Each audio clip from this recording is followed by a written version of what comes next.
தசகம் 27 அமிர்த மதனம். அமுதம் கடைந்த வரலாறு. முதல் ஸ்லோகம். துர்வாசாசுரவனிதாப்ய திவ்யமால்யம். துர்வாச மகரிஷி சுரவனிதாப்ய தேவமகள் ஒருத்தியிடம் இருந்து யாசகமாக தான் பெற்ற திவ்யமால்யம், மகாலட்சுமியின் தெய்வத்தன்மை மிக்க அந்த மாலையை சக்ராய ஸ்வயமுபதாய தத்ர பூயக. சக்ராய அப்படின்றது இந்திரனுக்கு பெயர். இந்திரனுக்கு ஸ்வயமுபதாய தாமே அளித்த, தத்ர பூயக அதன் பிறகு அம்மாலை நாகேந்திர பிரதிமிருதுதே சசாப சக்கரம். நாக இந்திர யானைகளின் அரசனான ஐராவதத்தால் பிரதிமிருதிதே மிதித்து துவைக்கப்பட்ட பொழுது சசாப சக்கரம், சக்கரம்ன இந்திரன், சசாப இந்திரனை சபித்தார். காச்சாந்தி ஸ்வதிதர தேவதாம் சஜானாம். த்வதிதர உன்னை தவிர்த்து பிற தேவதா அம்சஜானம், உன்னை தவிர்த்து பிற தெய்வங்களது அம்சங்களிலிருந்து தோன்றியவர்களுக்கு சாந்திகா பொறுமையது. கருத்து என்னன்னா, துர்வாசர் அந்த தேவலோக பெண்ணிடமிருந்து தான் பெற்ற மகாலட்சுமியின் பிரசாதமான மாலையை இந்திரனுக்கு அளித்தார்.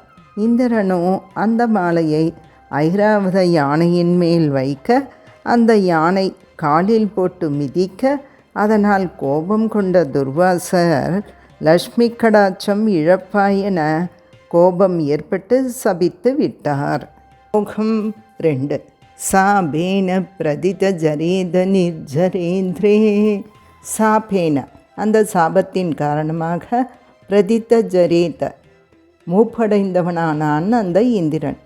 நிர்ஜரேந்திரே, நிர்ஜரேந்திரன அமரனாகிய, அதாவது ஜரேந்திரன மூப்பு, நிர்ஜரேந்திரன மூப்பற்றவனாகிய அமரனாகிய இந்திரனை மூப்படைந்து விடுகின்றான் சாபத்தின் காரணமாக. சரி, அவர் என்ன வயசானவனாக போன சாபம் கொடுத்தாரு? இல்லைப்பா, லக்ஷ்மி கடாட்சம் இல்லாவிட்டால் செல்வம் மட்டும் இல்லை, எல்லாமே போய்விடும். மேலும் தேவேஸ்வப்யசுரஜிதேஷு நிஷ்பிரபேஷு. தேவேஸ்வப்யசுர தேவர்களை கூட அசுரர்கள் வென்று விட்டார்கள். ஜிதேஷு வென்று விட்டார்கள். நிஷ்பிரபேஷு அந்த தேவர்கள் அனைவரும் தங்களுடைய நிஷ்பிரபேஷு பிரகாசத்தை இழந்து விட்டார்கள். இப்போ ஒரு கேள்வி வரலாம், அப்போ அசுரர்களுக்கு லக்ஷ்மியுடைய கடாட்சமானது கிடச்சிருக்குன்ற அர்த்தமா? இல்லை. இப்போ கண்ணு தெரியாத குருடனுக்கு கண் இல்லாமல் எல்லா இடமும் நல்லா பழகியிருப்பான், நடக்க ஓட எல்லாமே தெரியும். கண் தெரிந்த ஒருவருக்கு கண் போயிடுச்சுன்னா ரொம்ப தடுமாறுவாங்க. அதுபோலத்தான் தேவருக்கு. இப்போ சர்வாத்யா கமலஜமேத்ய சர்வதேவா. சர்வாத்யா அந்த சிவன் முதலிய தேவர்கள் அனைவரும் கமலஜமேத்ய பிரம்மாவிடம் அணுகி இந்த சாபத்தை குறித்து காணும் பொழுது எல்லா தேவர்களும் சேர்ந்து, அனைவரும் சர்வதேவா எல்லா தேவர்களும் சேர்ந்து நிர்வாண பிரபவ சமம்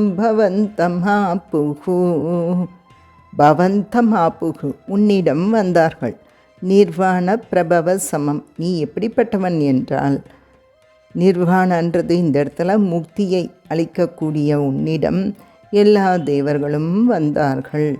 இதன் கருத்து என்னென்ன, தேவேந்திரன் அந்த சாபத்தினால் முதுமையை அடைந்தான். அதனால் தேவர்கள் அசுரர்களால் வெல்லப்பட்டு ஒளி குன்றியவர்கள் ஆனார்கள். அப்பொழுது சிவன் முதலிய எல்லா தெய்வர்களும் பிரம்மதேவனிடம் சென்று அவரையும் அழைத்து கொண்டு உன்னிடத்தை வந்தடைந்தார்கள். ஸ்லோகம் 3.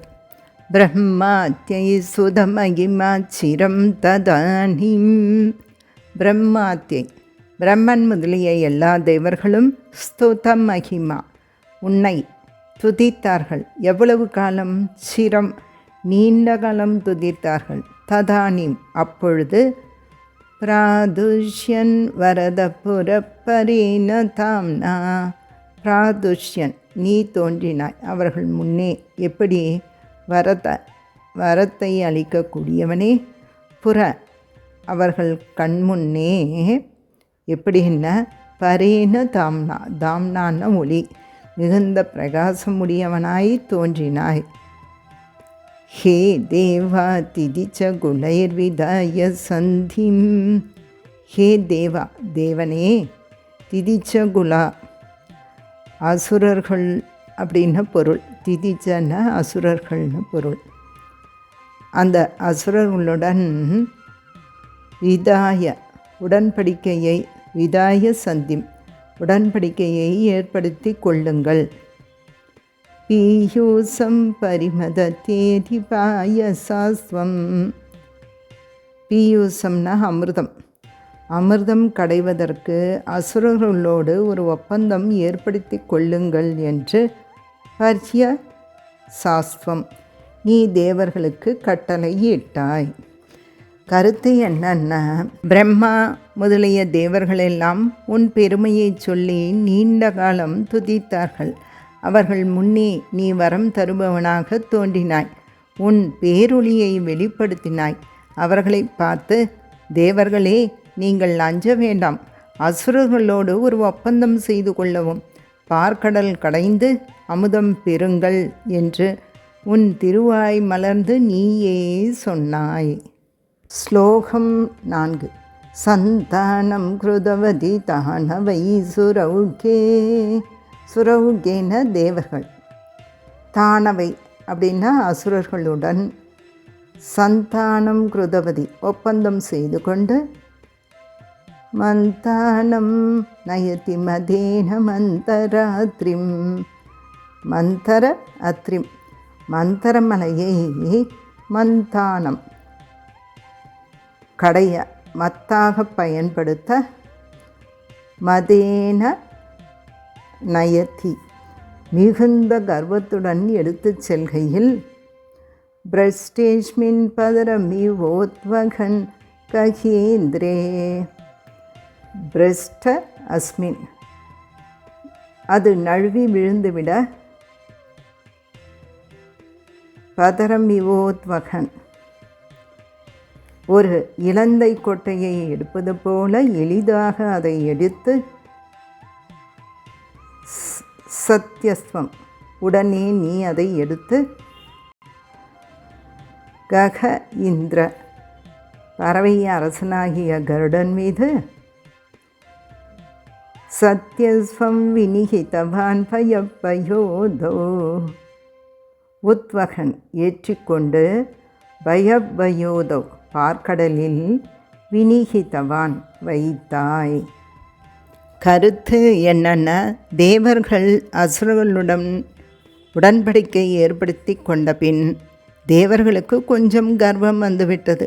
மத்து எது என கேட்க மந்திரமலை என பகவான் சொன்னதும் மந்திரமலையை தாங்கள் தூக்கி எடுத்து வந்து இங்கே வைக்க பார்த்தார்கள். எல்லோரும் விழுந்து விட்டார்கள். நீ அனாயாசமாக கருட வாகனத்திலே ஒரு பழத்தை சுமப்பது போல அனாயாசமாக மந்திரமலையை கொண்டு வந்து விரைவாக திருப்பார் கடலிலே அதை வைத்தாய். ஸ்லோகம் 5. ஆதாய த்ருதமதவா சுகிம் வரத்ராம். அத அதன் பின் த்ருதம் விரைவாக வாசுகிம் வாசுகி என்ற பாம்பை வரத்ராம் ஆதாய கடையும் கயிறாக கொண்டு பாதௌ தௌ வினிகித சர்வபீஜாலே. பாதௌ தௌ பார்க்கடல் வினிகித சர்வபீஜாலே எல்லா வகை செடி கொடிகள் விதைகளும் இடப்பட்டது பார்க்கடலில். பிராரப்தே மதனவிதௌ சுரசுரைஸ்தைஹி. தை அந்த சுர அசுரை தேவர்களாலும் அசுரர்களாலும் மதனவிதோ பிராரப்தே கடையப்படத் தொடங்கிய பொழுது யாச்சாத்வம் புஜகமுகே கரோசுராரின். யாஜாத்வம் தந்திரமாக நீ புஜகமுகே பாம்பின் தலைப்புறத்தில் சுராரின் அசுரர்களை தேவர்களின் பகைவர்களை அக்ரோ அமர்த்தினாய். குருவாயூரப்பன் சொன்னானாம், அசுரர்களே, நீங்களெல்லாம் கஷ்யபருக்கும் திதிக்கும் பிறந்தவர்கள் அசுரர்கள். கஷ்யபருக்கும் அதிதி தேவிக்கும் பிறந்தவர்கள் தேவர்கள். தேவர்களே, நீங்கள் உயர்ந்தவர்கள், தலைப்பக்கம் போங்கள். அசுரர்களே, நீங்கள் தாழ்ந்தவர்கள், வால்பக்கம் செல்லுங்கள் என சொல்கிறார். நாங்களும் கஷ்யபருக்குத்தானே பிறந்தோம், நாங்கள் தலைப்பகுதிக்கு போகின்றோம், அவர்கள் வால் பக்கம் போகட்டும் என சொல்லிவிட்டு விஷத்தை பெற்றுக்கொண்டனர். இதன் கருத்து என்னென்ன? குருவாயூரப்பா, வாசுகியை நான் ஆக்கினாய். பார்க்கடலில் பச்சிலை மூலிகைகளை கொண்டு நிரப்பச் செய்தாய். கடைவதற்கு விஷமானது தேவர்கள் மீது படக்கூடாது என்று தந்திரமாக அசுரர்களை தலைப்பகுதியில் நிறுத்தினாய், தேவர்களை கால் பகுதியில் நிறுத்தினாய். ஸ்லோகம் 6. நாராயணியத்தில் என்ன சிறப்புன்னா, கண் எதிரிலேயே குருவாயூரப்பன் அந்தந்த அவதாரத்தை எடுத்தே காட்டுகின்றார். ஒவ்வொரு நாளும் பட்டத்திரி எந்த அவதாரத்தை பாடுகின்றாரோ அந்த அவதாரத்தை குருவாயூரப்பன் நம் கண்ணெதிரே காட்டுகின்றார். சுகபிரம்மம் பாகவதத்தில் அவன் அவதரித்தான் அப்படின்னு தேர்ட் பர்சனில் பாடுவார். பட்டத்திரி நாராயணியத்தில் செகண்ட் பர்சனில் கூர்மமூர்த்தியாக திகழ்கின்றான்னு பாடுகின்றார். இதுதான் நாராயணியத்தில் உள்ள சிறப்பு. இந்த 6வது ஸ்லோகம் முக்கியமான அவதாரம் கூர்மாவதாரம், அதை பார்க்கலாம். சுப்தாப்தௌ சுபித ஜலோதரே ததானீம் துக்தாப்தௌ குருதர பாரதோ நிமக்னே. ததானீம் அப்பொழுது, சுபித ஜலோதரே கலக்கப்பெற்ற உட்பாகத்தை உடைய, துக்தாப்தௌ அப்பார்க்கடலில், சுப்தாப்தௌ சுழன்ற மலையானது, குருதர பாரத மிக அதிகமான கணத்தால், நிமக்னே மூழ்கி போய்விட, தேவேஷு யதித தமேஷு தத் பிரியைஷி. தேவேஷு யதித தமேஷு தேவர்கள் மிகவும் வருந்த, தத் பிரியைஷி அவர்களது நன்மையை விரும்புபவனாகிய நீ, பிராணைஷி கமடதனும் கடோர புருஷ்டாம். கடோர புருஷ்டாம் மிக உறுதியான மிக கடினமான முதுகை உடைய, கமடதனும் ஆமையின் திருமேனியை, பிராணயிஷி கொண்டவன் ஆனாய். கருத்து என்னென்ன? குருவாயூரப்பா, அந்த மந்தரமலை பாரத்தாலே கடலுக்குள்ளே மூழ்கிய பொழுது, தேவர்களெல்லாம் வருந்தி நின்ற பொழுது, இதோ என் கண்ணெதிரே கூர்மமூர்த்தியாக தோன்றுகின்றாயே, இதேபோல் அந்த கடினமான ஓட்டையுடைய ஆமை வடிவத்தோடு அப்பொழுது குருவாயூரப்பா நீ தோன்றினாய் என்று கூர்மாவதாரத்தை நேரே அனுபவித்து பாடுகின்றார் பட்டத்திரிகள். பிறகு கூர்மமூர்த்தி என்ன செய்கின்றார்ன, மலை தண்ணீருக்குள் மூழ்கி இருந்த மலையை மேலே தன் முதுகில் ஓட்டில் தாங்கி மேலே உயர்த்துகின்றார் கூர்மமூர்த்தி. அந்த காட்சியை பாடுகின்றார் பட்டத்ரி. போகம் 7. வஜ்ரஹதி சிரதர கர்ப்பரேன விஷ்ணு வஜ்ராதி இந்திரனின் வஜ்ராயுதத்தை விட ஸ்திரதர அதிகமான கடினத்தன்மையுடைய கர்ப்பரேன அந்த கடினத்தன்மையுடைய ஓட்டை கொண்டு விஷ்ணுவே விஸ்தாராத் பரிகதலட்சயோஜனேன விஸ்தாரா அந்த ஆமை வடிவமானது மிகுந்த விஸ்தாரமாக இருந்தது. எவ்வளவு? பரிகத லட்சயோஜனேன 1,00,000 யோஜனை நீள அளவிற்கு பெரியதாக இருந்தது. ஒரு யோஜனைன்னா 10 மைல், லட்ச யோஜனைன்னா 10,00,000 மைல் அளவிற்கு. அம்போதே குகரகதேன வஷ்மனாத்வம் அம்போதே அந்த கடலில் குகரகதேன மூழ்கியிருந்த மத்தாகிய மந்தர மலையை உன் திருமேனியாலே வஷ்மனாத்வம் இந்த ஆமை வடிவத்தில் பார்க்கடலுக்குள் மூழ்கி நிர்மக்னம் சிதிதரம் நாதமுன்னிநீத அந்த மூழ்கிய மலையை தூக்கி நிறுத்தினாய்.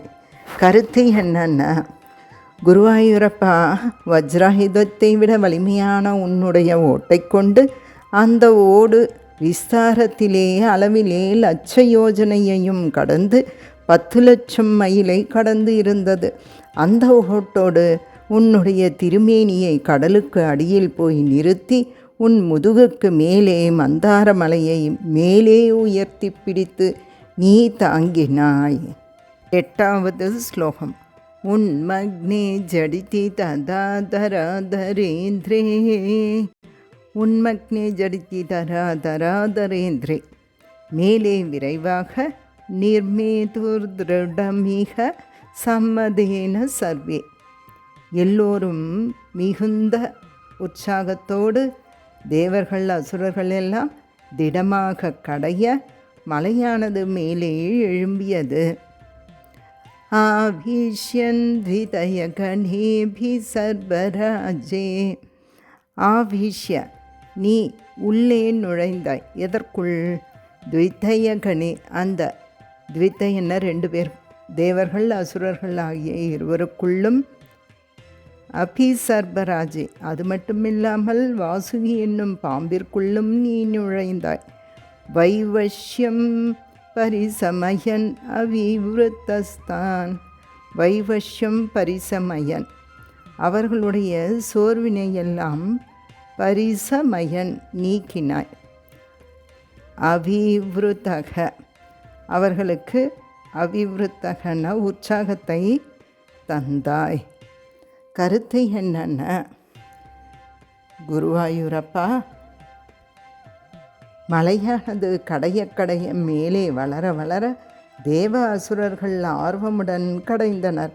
ஆனால் அவர்களுக்குள்ளும் வாசுகி பாம்பிற்குள்ளிருந்தும் நீ சக்தியை தந்து களைப்பை போக்கினாய்.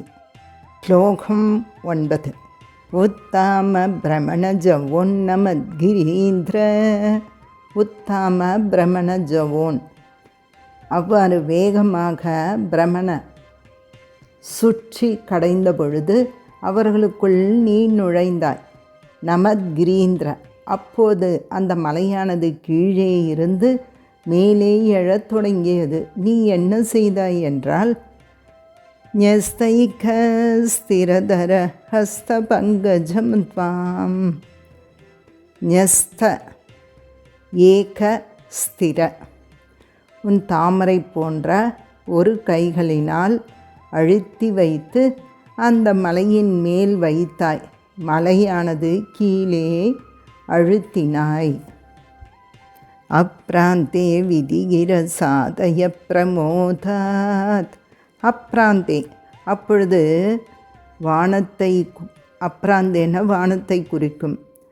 ஸ்வர்க்கத்திலே உள்ளிட்ட அத்தனை பேரும் விதி பிரம்மா கிரீஷன் சிவன் உள்ளிட்ட அத்தனை பேரும் பிரமோதாத் மிகுந்த மகிழ்ச்சியுடன் உத்பிராந்தா நுணுவுரு பாத புஷ்பவர்ஷா உத்பிராந்தா மகிழ்ச்சியில் மிக சந்தோஷமாகிய நிலையை பெற்று நுணுவு துதி செய்து ருபாந்த பொழிந்தார்கள்.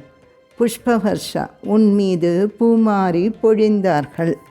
கருத்து என்னன்னா, பார்க்கடலை கடையும் வேகத்தில் மலை மேலே எழும்பி குருவாயூரப்பா உன் திருக்கரத்தாலே, அதாவது கூர்மமாக மலையை சுமக்க, மற்றொரு வடிவத்திலே திருக்கைகளினால் மலையை அழுத்தி நிலை நிறுத்தினான். தேவர்கள் எல்லோரும் மகிழ்ச்சியோடு சொர்க்கத்திலிருந்து துதி செய்தார்கள், பூமாரி பொழிந்தார்கள். 10வது ஸ்லோகம். தைத்யௌகே புஜகமுக நிலேன தப்தே. தைத்யௌகே அசுரர்கள் கூட்டமானது புஜகமுகா அந்த பாம்பின் வாய்ப்பகுதியில் நின்று கொண்டிருந்ததால், நிலேன பாம்பின் வாயிலிருந்து வந்த நெருப்பு போன்ற விஷத்தினால் அவர்கள் தப்தி, அவர்களுடைய உடம்பெல்லாம் எரியத் தொடங்கியது, வலிமையானது குறைந்தது. தேனைக திருதச குலேபி கிஞ்சிதாத்தே.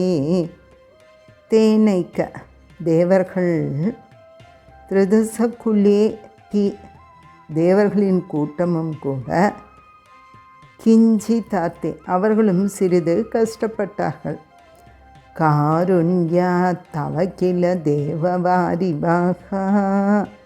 காருண்யாத் மிகுந்த கருணையுடைய, தவகில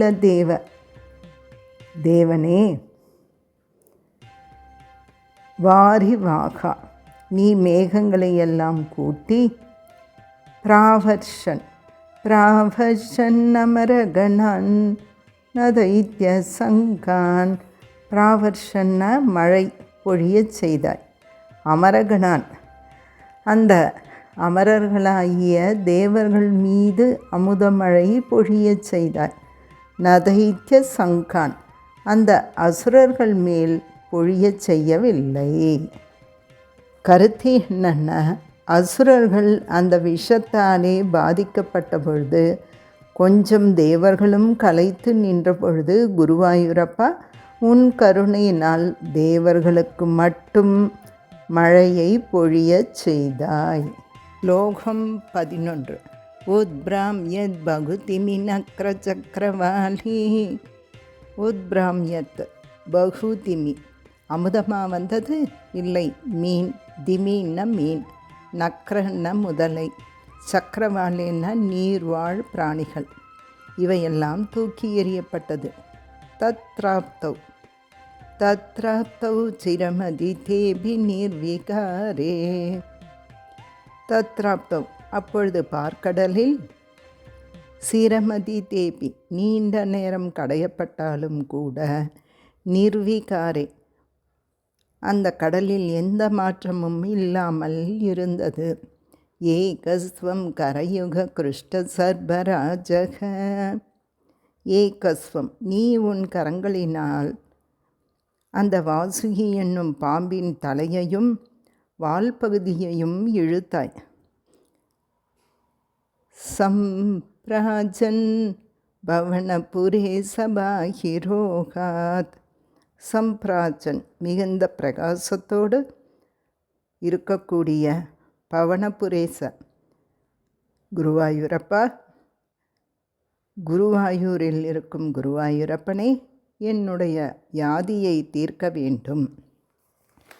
கருத்து என்னென்ன, பார்க்கடலிலிருந்து மீன் முதலை பல பிராணிகள் வந்தது, எதிர்பார்த்தது வரவில்லை.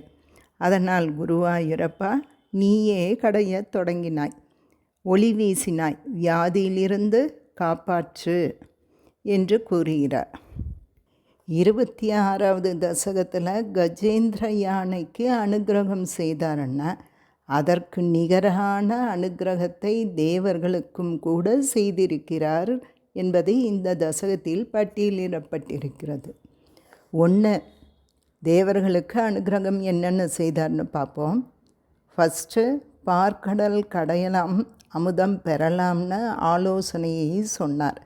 2வது, உங்களிடம் வலிமை இல்லை, அசுரர்களிடம் உடன்படிக்கை செய்து கொள்ளவும் அப்படின்னு சொன்னதும் பகவான் தான். 3வது, உடன்படிக்கை செய்தாலும் அசுரர்களுக்கு அமுதம் கிடைக்காமல் நான் பார்த்து கொள்கிறேன் என்று உத்தரவாதத்தை பகவான் தந்தார். 4. மந்தர மலையை மத்தாக்குங்கள் என ஆலோசனையை சொன்னவரும் பகவான். 5. அதை எடுத்து வரும்பொழுது கீழே மலையோடு விழுந்தனர். அந்த மலையை எடுத்து வந்து கடலில் வைத்தவர் பகவான் குருவாயூரப்பன். 6. கயிறாக பாம்பை ஆக்கச் சொன்னவர் பகவான். 7. பார்க்கடலில் மேலே விதையையும் மூலிகையையும் நிரப்பச் சொன்னவர் பகவான். 8. கடையும் பொழுது விஷமானது தேவர்கள் மீது படாமல் இருக்க தந்திரமாக தேவர்களை வால்பகுதியில் நிறுத்தினார். 9. கடலுக்குள் மூழ்கும் நேரத்தில் அந்த மந்தர மலையையே ஆமை ஓட்டின் மேலே கூர்மமாக இருந்து நிலைநிறுத்தினார். 10. மலை மேலே உயரும் பொழுது உன்னுடைய ஒரு கையில் மலை மேல் வைத்து மலையை கீழே நிலைநிறுத்தினாய். 11. விஷக்காற்று தேவர்கள் மீது பட்டு சோர்வடையாமல் இருக்க மழையை தேவர்களுக்கு மட்டும் பொழிந்தாய். கடைந்தபோது பல வந்தது, அமுதம் வரவில்லை. பகவானே கடைந்தான். இவ்வாறு அவர்களுக்கு பல அனுக்கிரகங்களை செய்திருக்கின்றான் என்று நிறைவு செய்கிறார் பட்டத்ரி. சர்வம் கிருஷ்ணார்ப்பணம்.